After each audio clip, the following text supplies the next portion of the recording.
po, yung pag-aaralan po natin, sabi niya dito, how to get your loved ones saved. Yan. So, sino po ba dito yung mga born again na? Amen. Amen. So, siguro naman lahat tayo. Tama po. And si ate po, first time niyo po bang sa born again? Ay, okay po. Ayan, welcome po kayo dito. And so, yun po, kagaya ng sinabi ni Ate Yvonne kanina, ang ibig sabihin po ng Rema ay spoken word of God. Ibig sabihin, buhay na salita ng Diyos. So, every time na pupunta tayo dito, kailangan may makuha ka. Kailangan meron kang, kumbaga, hindi lang basta may makuha ka, kundi maibigay ka sa Diyos. Amen po. Ayan, so ngayon po, sabi na dito, yan, nung na-born again tayo, or nung time na nakilala natin si Jesus, ang born again po kasi hindi siya religion.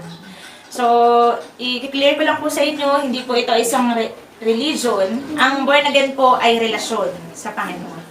Kasi hindi po, ngayon, darating yung time na kukunin na tayo ng Lord, at lahat naman po tayo. Tama po. At meron kasing tinatawag na rapture. Yung hindi ka na mamamatay, yun yung kukunin ka na lang ng Diyos. Ilalayo tayo sa sobrang galit niya sa mundo. Ngayon, alam niyo po, nakalagay sa Revelation, nasa Book of Revelation na po tayo. Ibig sabihin, last days na. At di ko po alam kung nakita niyo na yung bagong sa Baguio, yung cashless. Nakita niyo na po ba yun? Ngayon, alam niyo po nakalagay sa Biblia na darating yung time na ang buong mundo ay magiging cashless na. As in, cashless. Wala makikipag, yung kagaya dati, na parang barter ang style. Na kunyari po, may gamit ka, may gamit siya. Kung gusto mo ng gamit niya, papalitan mo ng gamit mo. Nakuha niyo po? Ngayon, ngayon kasi, ang nangyayari, andyan yung GCash, Paymaya, tama po. Unti-unti na tayong nagiging cashless. At, opo, yung smart padala. And sabi pa nila, sabi nung nabasa ko sa public information ng Baguio, ituturo daw to sa bawat barangay. So, syempre, nung nabasa ko yun, di naman ako natakot. Kasi, alam naman natin na darating talaga yung time na yun. So, ang gusto lang ng Diyos, nire-ready tayo. Amen po.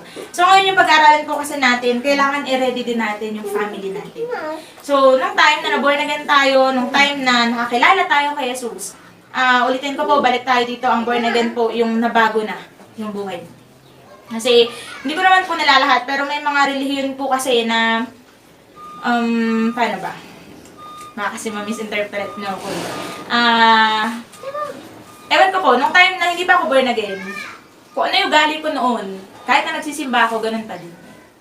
Pero nung na-born again ako, iniiwasan ko yung mga bagay na, yan, yung bata pa ako, kailangan hindi ko sinasagot yung magulang ko.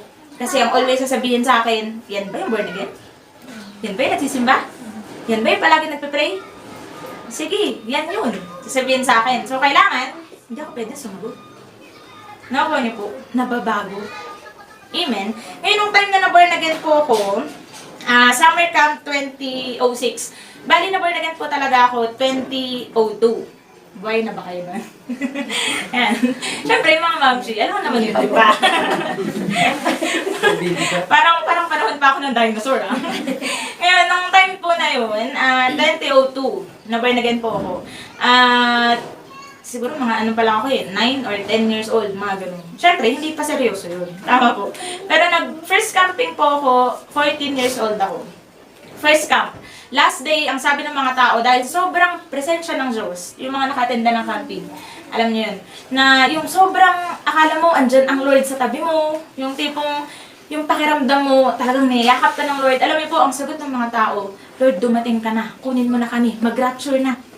Habang naririnig ko yun, dahil first time kong mag-camping, alam niyo po, ang ginawa ko noon, humarap ako sa dingding. Sabi ko, Lord, hindi ko alam kung kasalanan to, pero huwag ka munang dumating. Hayaan mo, ma-born again muna, yung mama ko, yung papa ko, yung mga kuya ko. Hindi ko alam, Lord, kung kasalanan to, patawarin mo ko, pero huwag ka munang dumating. Alam niyo po, nung time na yun, iyak ako ng iyak, hindi dahil sa gusto ko nang dumating ang Diyos. Iyak ako ng iyak kasi nakikiusap ako na, Lord, huwag ka munang mag-rapture. Ganun. Bakit po? Kasi, nung time na yun, dun ko nalaman na totoo ang impyerno. Na kung hindi ko tatanggapin si Jesus, sure po ako nang mapupunta ako sa impyerno. Nung time po na yun, Summer Camp 2006. At sabi ko, kung hindi yan matatanggap ng mama ko, ng papa ko, ng mga kuya ko, sure ako na mapupunta sila ng impyerno. Kaya sabi ko, Lord, wag mo. Yan, alam niyo po, si Pastor Benhin, kung kilala po natin siya, ito naman yung kwento niya. Ngayon, habang paulit-ulit kong binabasa yung story niya about sa family niya, na-realize ko na isa lang yung gawa ng kaaway. Isa lang yung technique ng kaaway. At alam niyo po, isa din yung na-realize ko na isa lang din yung dapat na technique natin. Always piliin mo ang Diyos. Ngayon sabi niya, nung time na na-born again si Benny, sila po ay napaka-religious. Ayan, yung buong pamilya niya, always nagsisimba yan. Every Sunday. Ngayon naman po one day, etong si Benny, etong si Pastor Benny, nakakilala siya. Ang family po kasi nila, walang Jesus. Alam niyo po ba yung Judaismo? Basta yung religion ng mga Israel. Sa Israel po kasi, si Pastor Benhin ay may lahing Israel. May lahing Israelita. Ngayon, ang relihiyon po nila ay Judaismo at wala silang Jesus. Ang meron sila, si Yahweh. Nakakuha niyo po. Ngayon, wag po tayong ma-confuse. Tayo po ay naniniwala sa iisang Diyos, pero tatlong persona. God the Father, God the Son, and God the Holy Spirit. Ngayon, sila po ay hindi naniniwala sa tatlo. Isa lang. Ngayon, di na-born again siya. Sabi niya sa mama niya, tuwang-tuwa siya, binalita niya yun sa nanay niya. Sabi niya, ma, born again na ako. Ngayon, sabi ng nanay niya, nagpapatawa ka ba?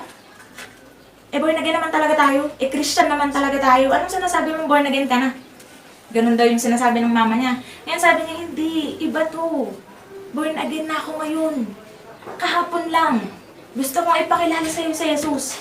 Ngayon, alam po ang sabi niya, sabi ng nanay niya, English pero gusto kong Tagalogin na lang. Ang sabi ng nanay niya, wag mo nga akong niloloko-loko. Matagal na tayong Kristiyano. Pumasok ka sa kwarto mo. Ngayon alam niyo po, every time na pumapasok siya sa kwarto niya, nagpe-pray siya. At sinabi niya yun sa tatay niya, pa, born again na ako. Ngayon alam niyo po yung sabi ng papa niya. Ang nakakalungkot kasi dinala siya sa psychiatrist. Pastor Benhin po ito. Dinala siya sa psychiatrist. Bakit? Yung buong barangay daw nila. Kasi yung buong barangay nila ay Judaismo. Ngayon siya, pinipilit niya dun sa mga teenager na mga ka-close niya, yung mga kaklase niya, na tanggapin niyo si Jesus. Si Jesus ang makakapagligtas sa inyo. Alam niyo po, nagkalat, yung bang nachismis siya, na ay, yung anak niyo, baliw. Kaya po yung tatay niya, dinala siya sa psychiatrist. Anong pakiramdam? Na yung pamilya mo, iniisip na baliw ka dahil sa pinaniniwalaan mo. Pero alam niyo po, si Pastor Benhin, sabi niya, hindi ito magiging hadlang para itakwil ko si Jesus. Ngayon, dumating yung time na namuhay siya or nabuhay siya in secret. Parang in secret. Every time na magpe-pray siya sa kwarto niya, ang lagi niya ipagpe-pray. 8 po kasi silang magkakapatid. Ang dami, no? 8 silang magkakapatid. At dun sa isang kwarto, meron siyang kasama, kuya niya. Ngayon, ang lagi niyang pinagpe-pray, Lord, wag mo nang pumasok sa kwarto si kuya hanggat hindi pa ako natatapos mag-pray. Always yun yung pinagpe-pray niya. At every morning ng Sunday, dahil pupunta sila ng simbahan nila, ang gagawin po niya, siguro ang gising nila ay mga 7, ganun. Ang gagawin po niya, gigising siya ng 5 para manood ng Christian television program. Si Catherine Kuhlman, doon po niya nakuha si Jesus At every time na manonood siya, ang lagi niya pong prayer, Lord, pahimbingin mo muna yung tulog nila. Huwag muna silang magising hanggat hindi pa ako tapos na manood sa'yo. Namuhay siya ng secret. Bakit po? In 3 years time, sabi niya po dito, ganun yung ginagawa sa kanya, ganun yung sinasabi sa kanya. At yung little brother po niya, sisilip kapag magpe-pray siya.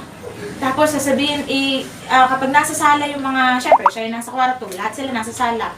Tatakbo siya doon. Tapos sasabihin niya, sabi niya, Benis Gan Kuku. Yung sabi niya, krung-krung. Yung gano'n. Yung sasabihin niya, si kuya, krung-krung na. Kasi kung ano pinagsasabi niya. Ngayon alam niyo po, lalong titindi yung galit ng tatay niya. At dumating yung time na yung tatay po niya nangako. Ngayon, sabi ni Benhin, ang tatay po kasi niya, promise keeper. Ano pong ibig sabihin ng promise keeper? Tumutupad sa? Kapag sinabi niya, Sinabi niya, walang makakabali nun. Ngayon alam po yung tatay niya, sabi niya, Benny, kung itatakwil mo si Jesus, lahat ng gusto mong bagay, ibibigay ko sa'yo.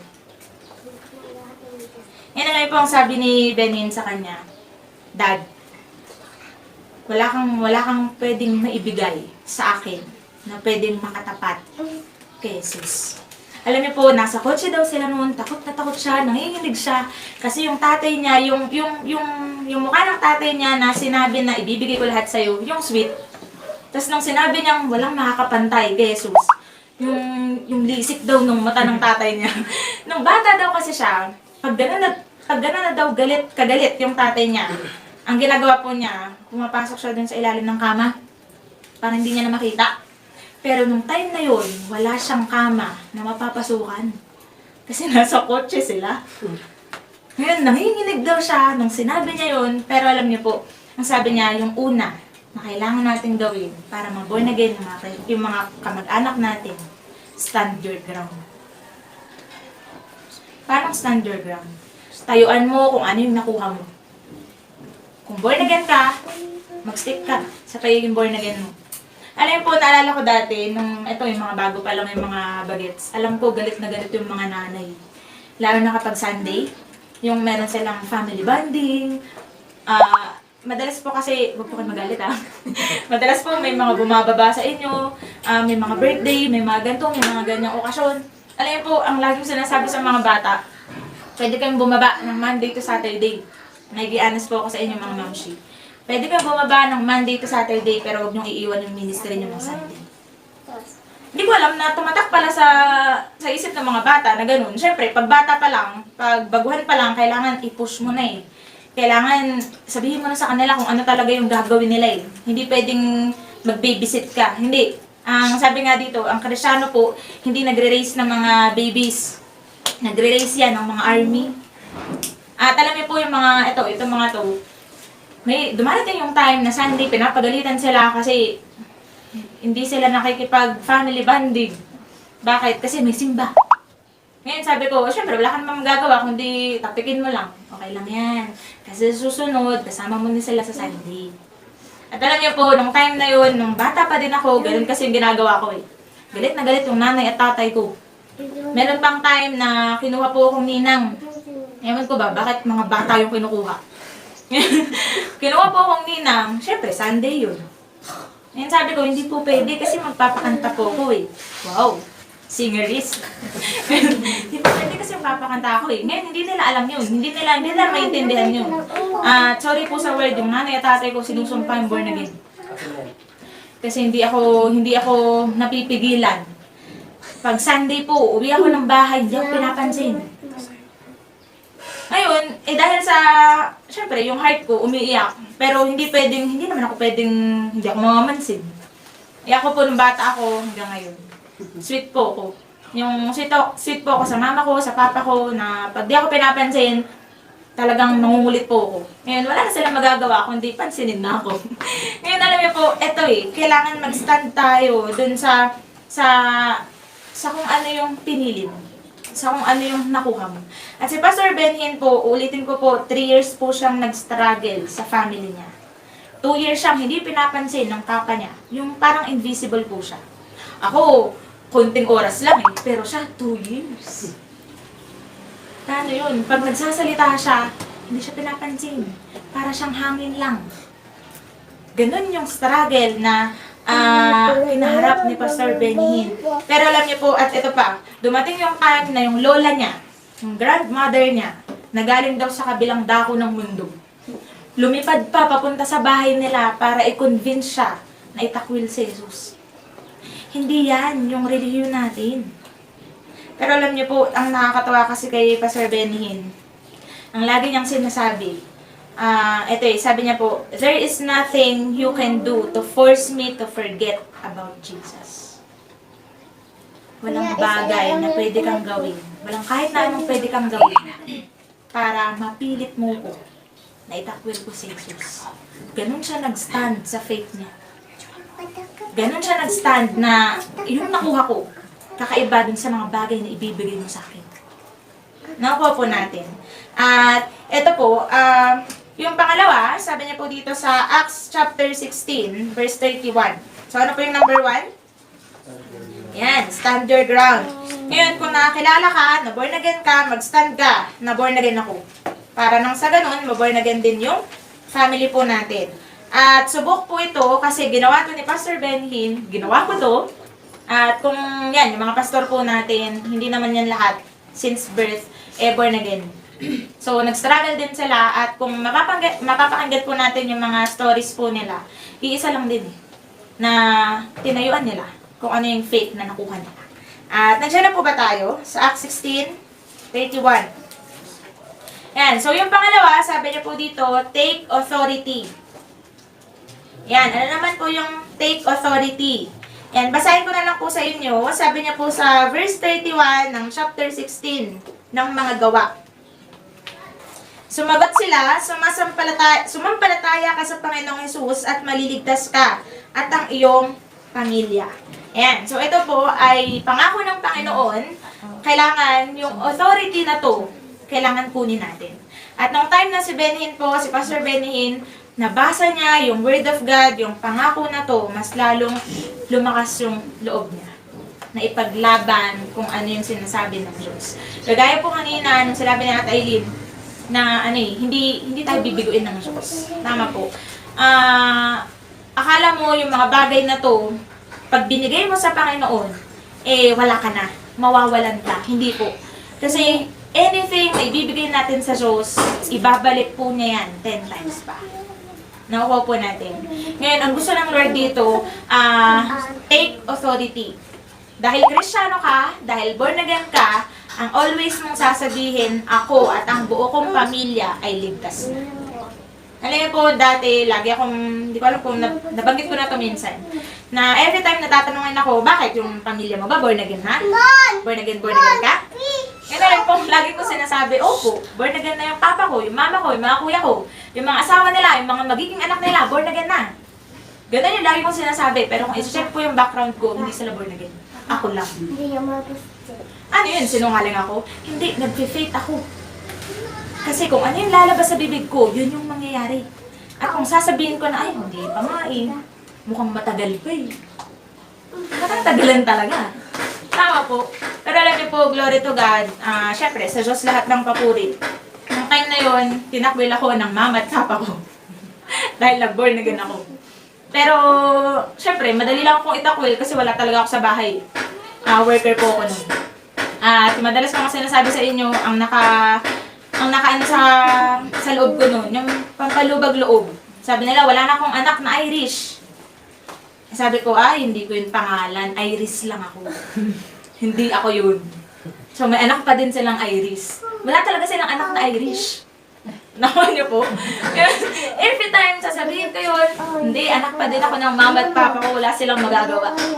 At dumating yung time, 3 months ng pag-worker ko. Sinabi sa akin ng papa ko, nag-text siya, siguro na-miss niya ako kasi hindi rin ako nagpaparamdam sa kanya. Yung bang, sorry po tiisan kami. Hindi niya ako tinetext, sige, hindi ko din siya ite-text. Pero every night, iyak ako ng iyak kasi miss na miss ko na sila. Pero lang yun po, buong 3 months, pinagpe-pray ko lang, ganyan.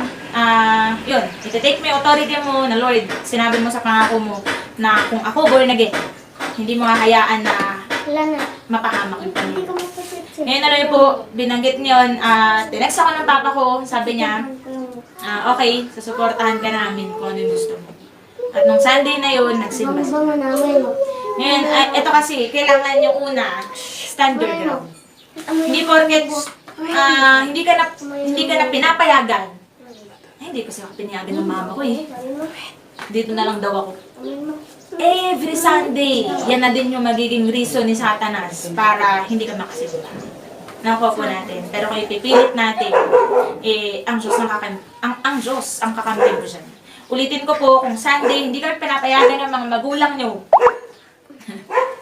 At yung mga magulang, hindi nyo pinapayagan yung sarili nyo. Pero yun po, every Sunday ang sinasabi ng Diyos, itong araw na to, para sa akin. So, kailangan ibigay natin sa Diyos. Inan po. At last part po, sabi niya po dito, intercession for your household. Sa Awit chapter 126, Sa awit po. Yan, yung ibang mga Bible, ang pangalan ng awit sa inyo ay Salmo. Awit 126, verses 5 hanggang 6. Yan, so ito naman po, sabi niya, intercession for your household. Ito naman yung prayer talaga para sa pamilya. Yung una, ikaw yung mag-stand. Stand your ground. Pangalawa, ikaw pa din yung magpo-confess. Tama po? Take authority. Ano ba yung mga sinasabi ng Diyos? Ano ba yung mga pangako ng Diyos? Ibalik mo lahat sa Panginoon. At yung pangatlo, ito na yung tayo yung gagawa ng paraan para ipag-pray po sila. At alam niyo po, ito, nung time na nalaman to ni Pastor Benhin, ito pa rin tayo sa kwento niya, di ba po siya palang yung born again? Lahat ng pamilya niya, sinasabi na baliw siya. At alam niyo po, nung time na nag-pray siya, iniyak niya lahat yun sa Lord. Na Lord, ayokong ako lang yung born again. Iyak siya ng iyak. Ang intercession po kasi ay deep prayer. Ang intercession po, kung alam niyo po yung tongues, ito yung travail. Na may something kang mararamdaman sa tiyan mo na mabigat, na kailangan mong i-grow. Nakuha po natin. Na ang intercession, ulitin ko po, ito ay deep prayer. Kasi anything na mangyayari dito sa world, kailangan mo nang mangyari sa spirit world. Kailangan mo nang ipanganak sa spirit world bago dumating sa mundo natin. So ngayon, alam niyo po kung bakit tayo na born again, merong mga taong nag-pray para sa atin. At time naman or turn natin para ibalik yung, para ma-born again yung susunod na generation, kailangan mag-pray tayo. Amen po. At si Pastor Benhin, ganun yung ginawa niya every day, every night, pinag-pray niya yung family niya. Iyak siya ng iyak. Alam niyo po, one day, nakakilala yung atin niya. Susunod na araw, nakakilala yung sinasabing Benny's Gun Cuckoo. Ngayon, alam niyo po, hindi niya daw makalimutan na sinasabi ng little brother niya. Sabi niya, English pero Tagalog. Sabi nung little brother niya, sabi daw, Jesus, pinapapasok kita sa puso ko, magstay ka. Ilak mo yung sarili mo at itapon mo yung susi. Siyempre, bata. Di ba yung mga ganun, yung, hindi ko alam kung nasa akin yung susi, yung ganun. Ngayon, yung kapatid niya, ganun daw yung sinabi. Ngayon, natawa na lang daw siya. Pero at least, tinanggap si Jesus. At susunod daw yung mga kuya niya, yung iba pa niyang mga, lahat sila, yung 7 na magkakapatid. Kasi pang HA. Yung 7 na magkakapatid na born again. At kasama po doon yung mama at papa niya. Ngayon, ano pong point?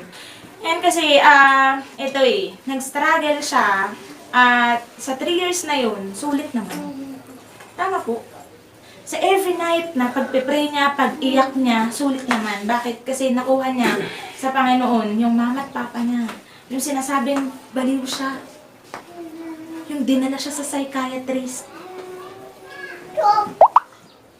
Nakuha po natin, in 3 years, na born again yung family niya. Bakit? Kasi una, nag-stand siya dun sa faith niya.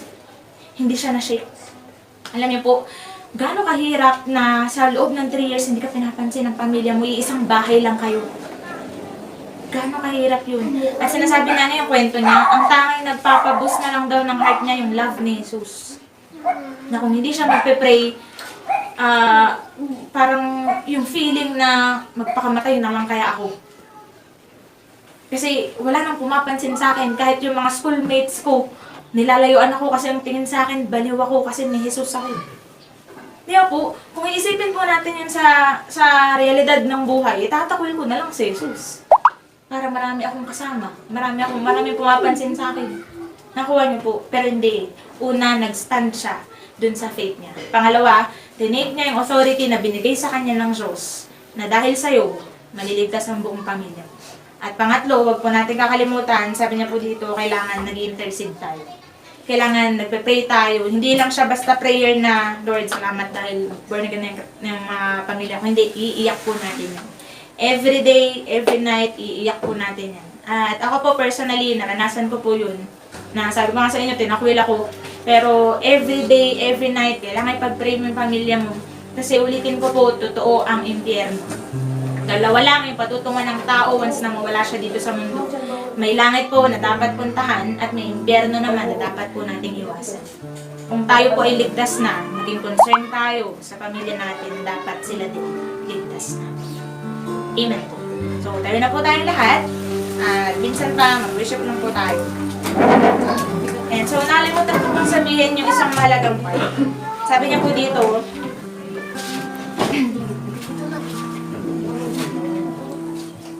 yan. Ito po, yung isang mahalagang part dito, na every time na mag-pray tayo, sinend ko to sa sa wall ko. Pinost ko siya. Ngayon, sabi niya, mas makapangyarihan ang heaven kaysa sa hell.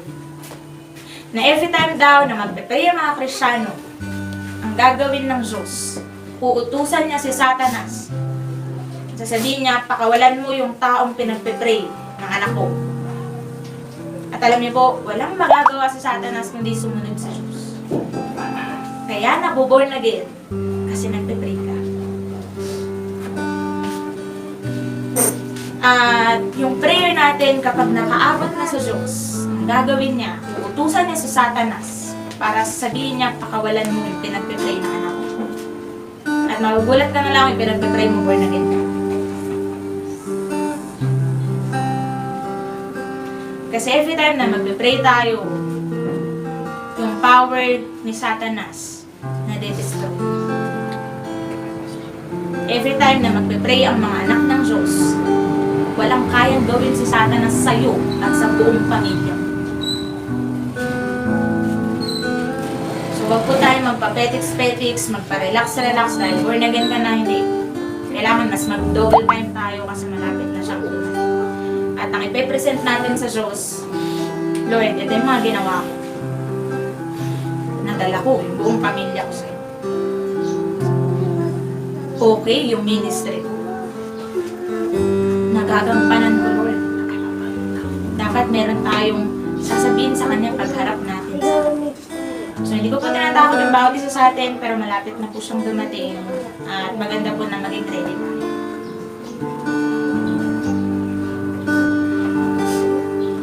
Sige po, mag-worship lang po tayo sa Lord.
kami sa umaga nito, O Diyos. Lord, salamat sa mga bagay na nalaman namin, O God. Lord, alam namin na hindi ka lang concerned sa bawat isa, kundi Lord, sa buong pamilya namin. Hindi lang sa immediate family, kundi sa extended family namin, O Diyos. Lord, tapat ka sa mga pangako mo. Nakikita mo yung mga bagay na ginagawa namin. At Lord, iniling namin sa iyo, Diyos, na makakilala yung buong pamilya namin.